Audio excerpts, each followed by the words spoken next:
मेरे प्यारे बच्चे, मैं जानती हूँ कि धन की कमी तुझे बहुत परेशान कर रही है। एक समय ऐसा था बच्चे जब तेरे घर में खुशी का माहौल था, परिवार में सभी सुखी थे और पैसे की कोई कमी नहीं थी। तुम्हारे घर में सब कुछ सही चल रहा था, लेकिन अब अचानक बच्चे ये कठिनाइयां क्यों आई है? ये सवाल तू अपनी माँ से कर रहा है। धन का अभाव क्यों है? यह सिर्फ एक समान आर्थिक समस्या नहीं है बच्चे, इसके पीछे गहरा कारण है। मैं तुझे सब बताती हूँ। कभी कभी जीवन में कठिनाइयां और संकट हमें अपने कर्मों के परिणाम के रूप में मिलते हैं। यह भी हो सकता है कि तुम्हारे परिवार में बच्चे कुछ लोग हैं जिन्होंने अतीत में अत्याचार किया है, दूसरों को दुख पहुंचाया है और पाप किए हैं। वह अब अपने कामों का फल भुगत रहे हैं। बच्चे, याद रखना, कोई भी कर्म बिना परिणाम के नहीं जाता है। परिवार के कुछ सदस्यों ने बच्चे जो पाप किए हैं उनका असर अब तुम्हारे ऊपर हो रहा है। उन्होंने दूसरों को बहुत तकलीफ दी थी और अब वह पाप उनके परिवार पर भी असर डाल रहा है। ये पाप उनके साथ रहने वाले हर एक व्यक्ति के जीवन में चुपके से प्रवेश करता है। यही कारण है बच्चे कि तुम्हारे जीवन में संकट आ रहे हैं। अगर कोई पिता बुरे कर्म करता है ना, तो उसकी सजा उसके बच्चों को भुगतनी पड़ती है। यह एक बातें हैं बच्चे, यही होता है और यही सच्चाई है जिसे बहुत से लोग नहीं समझ पाते। लेकिन बच्चे, तुम्हें यह जानने की जरूरत है कि यह स्थिति आज स्थायी है। तुम जितनी तकलीफें अब महसूस कर रहे हो वह सिर्फ उस पाप का परिणाम है जिसे पहले किसी ने किया था। बच्चे, मैं तुझे आगे बताऊंगी कि तुझे एक खजाना मिलने वाला था, लेकिन तेरे परिवार के सदस्यों के चक्कर में कैसे असंभव हो गया है। लेकिन बच्चे, उससे पहले मेरी एक बात सुनो। कभी कभी हमारे पूर्वज, हमारे परिवार के लोग अपने कामों से हमें ऐसे संकटों में डाल देते हैं जिनका सामना हमें करना पड़ता है। लेकिन बच्चे, यह भी एक समझने योग्य बात है कि हम सिर्फ अपने कामों से ही अपनी जिंदगी को आकार देते हैं। यह दुख का पहाड़ जो तुझे अब दिख रहा है ना, ये हमेशा के लिए नहीं रहेगा। तेरे साथ ये जो हो रहा है यह केवल एक समय की बात है। इस बात को गहराई से समझ बच्ची, और अपनी माँ पर विश्वास रख।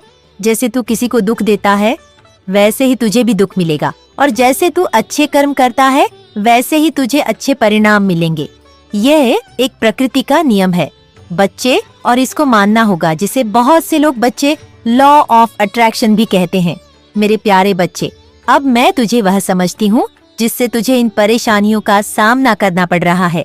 जो तेरे अंदर प्रश्न है उन सब का जवाब आज मैं तुझे देने वाली हूँ। मेरे प्यारे बच्चे, बहुत समय पहले की बात है जब तेरे परिवार का जीवन सरल और सुखमय था। घर में खुशियों का माहौल था और सब मिलजुल कर रहते थे। लेकिन मैं तुझे एक ऐसी कहानी बताने जा रही हूँ बच्चे, जो तेरे परिवार के इतिहास से जुड़ी हुई है और जिससे तेरे जीवन में आई समस्याओं के कारणों का पता चलता है। ये एक सच्ची घटना बच्चे, जो तेरे परिवार के पूर्वजों और एक खजाने से जुड़ी हुई है। हाँ बच्चे, जिस चीज की मैं बात कर रही थी वह मैं तुझे बताने जा रही हूँ। तेरे घर में एक देवस्थान था बच्चे, जहाँ हर महत्वपूर्ण मौके पर तुम्हारे परिवार के लोग जाया करते थे। मेरे बच्चे, शादी त्योहार हो या कोई अच्छा काम होने पर भी यह स्थान तेरे घर में हो सकता है या तेरे गांव में भी हो सकता है बच्चे। लेकिन मैं देख पा रही हूँ बच्चे अपनी दिव्य दृष्टि से कि ये स्थान खेत में स्थित है और अभी भी तुम वहां पर जाया करते हो, लेकिन बहुत ही कम कर दिया है जाना। और इस स्थान का विशेष महत्व है बच्चे, और पहले भी बहुत था। ये देवस्थान एक कहाँ बच्चे केवल एक पूजा स्थान नहीं था, बल्कि यहाँ एक खजाना भी था जो बहुत पुराना था। बच्चे, ये खजाना तुम्हारे परिवार के पूर्वजों से जुड़ा हुआ था। जब भी कोई अच्छा कार्य होता है तो उस स्थान पर जाकर लोग आशीर्वाद प्राप्त करते हैं। यह खजाना तुझे और तेरे परिवार को समृद्धि देने के लिए था, लेकिन बच्चे, समय ने कुछ ऐसा मोड़ लिया कि इस खजाने को लेकर झगड़े होने लगे। हाँ बच्चे, तेरे परिवार में भी इसको लेकर चर्चाएं होती हैं, और कई लोग जो बूढ़े हैं, बुजुर्ग हैं, वो सदस्य ऐसा कहते हैं कि अभी भी वहां पर खजाना है और उसकी रक्षा कौन कर रहा है, ये मैं तुझे बताती हूँ। लेकिन मेरे बच्चे, उससे पहले मैं तुझे बताती हूँ कि इन समस्याओं की जड़ क्या है। मेरे बच्चे, ये 5 लोग घर के जो सदस्य थे वो उस खजाने को लूटने के लिए गए, उसकी कोशिश करने के लिए गए। ये खजाना तुम्हारे ही पूर्वजों का था बच्चे, और उसे लूटने की कोशिश करने वाले भी वही लोग थे। मेरे बच्चे, वो खजाना उनका ही था और उसे ही लूटने गए थे। लेकिन जो तुम्हारे परिवार से थे बच्चे, यह खजाना सिर्फ धन का नहीं था, बल्कि तुम्हारे पूर्वजों के आशीर्वाद और देवताओं की सुरक्षा का प्रतीक भी था। खजाना वहाँ गढ़ा हुआ था और इसकी रक्षा बच्चे स्वयं नाग देवता कर रहे थे। हाँ बच्चे, वही नाग देवता जो नाग देवता थे। मेरे बच्चे, वही तुम्हारे पूर्वज थे। जब ये लोग खजाना लूटने गए तो उन्होंने सोचा कि यह धन उनका है और उन्होंने जबरदस्ती उसे निकालने की कोशिश की। लेकिन वे नहीं जानते थे कि वह खजाना केवल उनका ही नहीं था, बल्कि देवता और उनके पूर्वजों का आशीर्वाद भी उस खजाने के साथ था। नाग देवता ने उस खजाने की रक्षा की थी बच्चे, क्योंकि वे तुम्हारे पूर्वज थे। यह खजाना सिर्फ उनके आशीर्वाद से सुरक्षित था और जब उन्होंने इसे लूटने की कोशिश की तो उन्होंने अपना और अपने परिवार का विनाश खुद ही लिखा। बच्चे, हाँ बच्चे, तुम्हारे पूर्वज इससे बहुत नाराज हुए। जब तुझे यह सब बताती हूँ ना बच्चे, तो मुझे भी बहुत दुख होता है कि कैसे कोई कर सकता है। जबकि बच्चे, यह खजाना तुम्हारा ही था, लेकिन समय आने पर तुम्हें वह मिलने वाला था। लेकिन बच्चे, इन कारणों से इन पाप ने इनको पूरा बर्बाद कर दिया। मैं देख सकती हूँ बच्चे कि तेरे पूर्वज में गुस्से का माहौल बन चुका है। अब वे दुखी हैं क्योंकि उन्होंने देखा कि उनके आशीर्वाद और खजाने को लूटने का प्रयास किया गया था। वे अब तुझसे संवाद करने के लिए स्वर्ग से आए हैं ताकि तुझे इस स्थिति का समाधान मिल सके। बच्चे, तेरे पूर्वजों ने तुझे माफ कर दिया है। उन लोगों को माफ कर दिया है जो इस घटना में शामिल थे। बच्चे, यह घटना सिर्फ एक खजाना लूटने की नहीं थी, बल्कि यह भी एक सबक था कि तुम्हारे परिवार के सदस्य जिन्होंने यह किया, उन्हें अपने कर्मों का परिणाम भुगतना पड़ा। अब भी तुम्हारे जीवन में दुखों का कारण बने हुए हैं, क्योंकि जो लोग अपने पूर्वजों के आशीर्वाद को तुच्छ समझते हैं, उनका जीवन दुख और कष्ट से भरा होता है। बच्चे, मेरे प्यारे बच्चे, इस सब का मतलब यही है कि तेरे पूर्वज का आशीर्वाद अब तुमसे दूर हो गया है, क्योंकि जो लोग अपने पूर्वजों का अपमान करते हैं वे हमेशा समस्याओं का सामना करते हैं। वे खजाने की लूट के कारण अपने आशीर्वाद से वंचित हो गए हैं। लेकिन बच्चे, मैं तुझे बता दूं कि समय आने पर सबको अपना भाग्य मिल जाता है। जो खजाना कभी तुझसे दूर था वह अब तुम्हारे पास आ सकता है।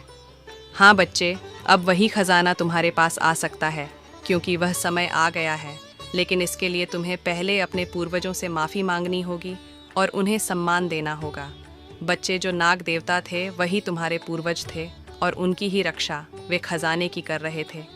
यदि तुझे अपने जीवन में सुख और समृद्धि चाहिए ना बच्चे, तो तुझे पहले अपने पूर्वजों और देवताओं का सम्मान करना होगा। उनका आशीर्वाद पाकर ही तुझे अपने जीवन में संतुलन मिलेगा। बच्चे, तेरे जीवन में जो समस्याएं आ रही हैं ना, वे उस खजाने की लूट के कारण हैं और इस समय है जब तुझे अपने परिवार और अपने पूर्वजों से जुड़े कामों को सही करना होगा। मैं सब बताती हूँ बच्चे, तुझे उस खजाने की प्राप्ति चाहिए जो तेरे पूर्वजों ने संचित किया था, तो उसे अपनी मानसिकता और दृष्टिकोण बदलने होंगे। बच्चे, हाँ बच्चे, तुझे यह समझना होगा कि जो कुछ भी तेरे पास है ना, मैं तुझ तक सिर्फ देवताओं और तेरे पूर्वजों के आशीर्वाद से ही आ सकता है। इसलिए तुझे अपने कर्मों का पुनर्मूल्यांकन करना होगा और उन्हें सुधारना होगा। यह समय तुझे अपने आत्मविश्वास और विश्वास को मजबूत करने का है बच्चे, ताकि तेरे जीवन में फिर से समृद्धि और शांति आ सके।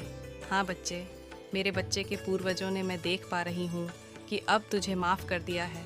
का तूने बहुत दर्द, बहुत तकलीफ़ें झेलनी है और अब समय आ गया है कि तेरे पूर्वज तुमको और मौका देना चाहते हैं, तुम्हें फिर से उस खजाने की ओर लाना चाहते हैं। बच्चे, वह सब तुम्हें देना चाहते हैं।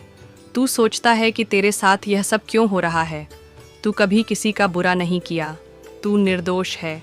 हर बार तू ये सोचता है, फिर भी जीवन में कई संकट आ रहे हैं बच्चे तेरे। लेकिन बच्चे, जन्म एक बार नहीं मिलता या यादगार की जन्म एक बार नहीं मिलता।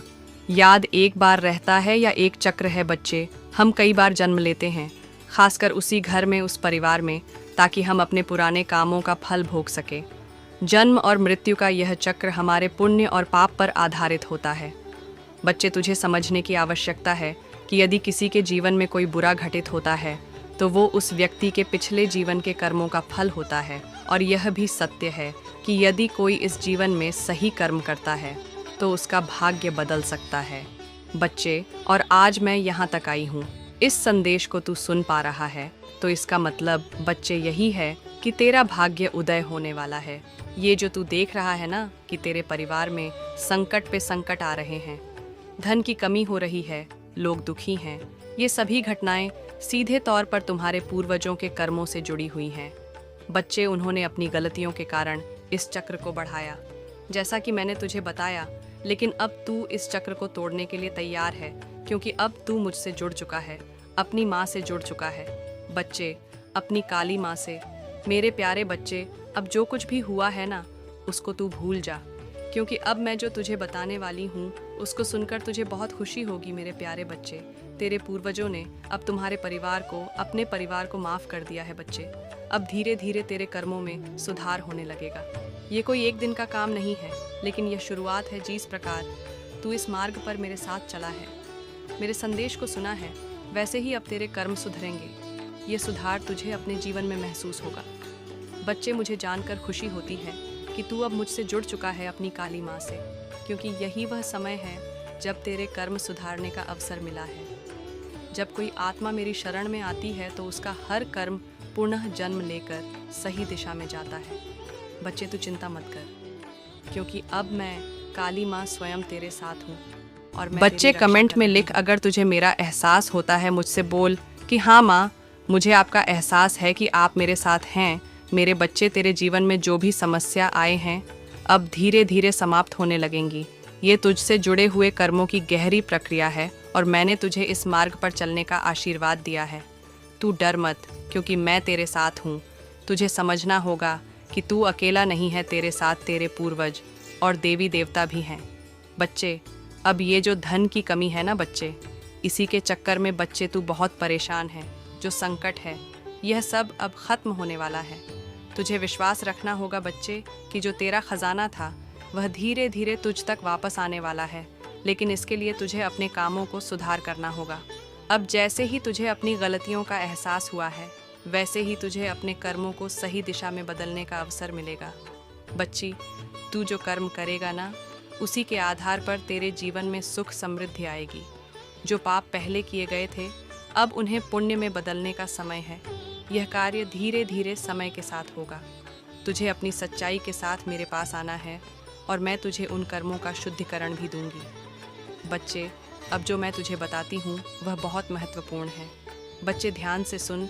तेरे जीवन में जो भी उलझने हैं उन्हें सुलझाने का समय आ चुका है। यह बदलाव तेरे अपने हाथों में है। तू जितना अधिक सच्चे दिल से मुझे अपनाएगा, उतना अधिक जीवन में सुख शांति का अनुभव करेगा। तेरे पूर्वजों ने तुझे माफ़ कर दिया है और अब तेरा यह जीवन अपने सही रास्ते पर चलने के लिए तैयार है। तेरे कर्मों का शुद्धिकरण हो चुका है। अब तुझे उन सब चीज़ों का निराकरण मिलेगा जो कभी तुझे दुख देती थी। तू फिर से समृद्ध सुख और शांति को प्राप्त करेगा। बच्चे, यह समय है जब तुझे अपने जीवन में नई शुरुआत करनी है। तुझे डरने की आवश्यकता नहीं है, क्योंकि मैं हमेशा तेरे साथ हूँ। मेरे प्यारे बच्चे, तेरे अच्छे कर्मों से ही तेरा भविष्य उज्जवल होगा। अब तुझे में सब कुछ मिलने वाला है बच्चे, जिसका तूने सोचा था, जिसका तूने बड़ा सपना देखा था। जो एक बड़ा सपना बच्चे तू हर रोज़ देखता है अपने अंदर। लेकिन बच्चे, कर्म भी करना बहुत ज़रूरी है। मैंने रास्ता तुझे दिखा दिया है, अब तुझे कर्म करना है, उस रास्ते पर चलना है बच्चे। बाकी सब तू अपनी काली माँ पर छोड़ दे।